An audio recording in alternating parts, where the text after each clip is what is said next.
आज हम बनाने जा रहे हैं चाय।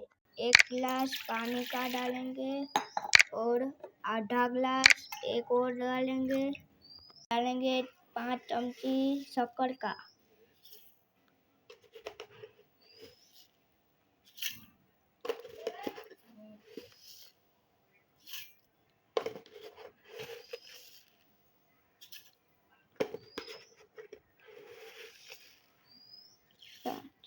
डालेंगे चाय पत्ती की।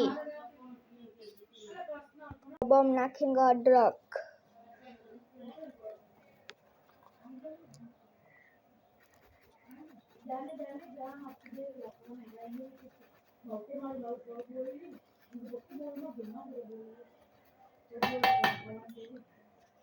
नाखेंगे दूध।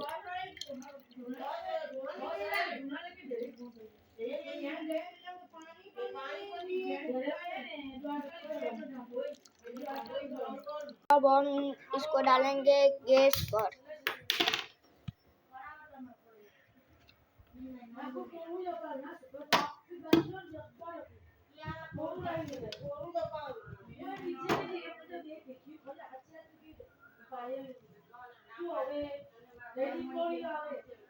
थोड़ा सा संभर करो। तो हमारी चाय बनके रेडी है। अब इसको डालेंगे हम तपेले पर।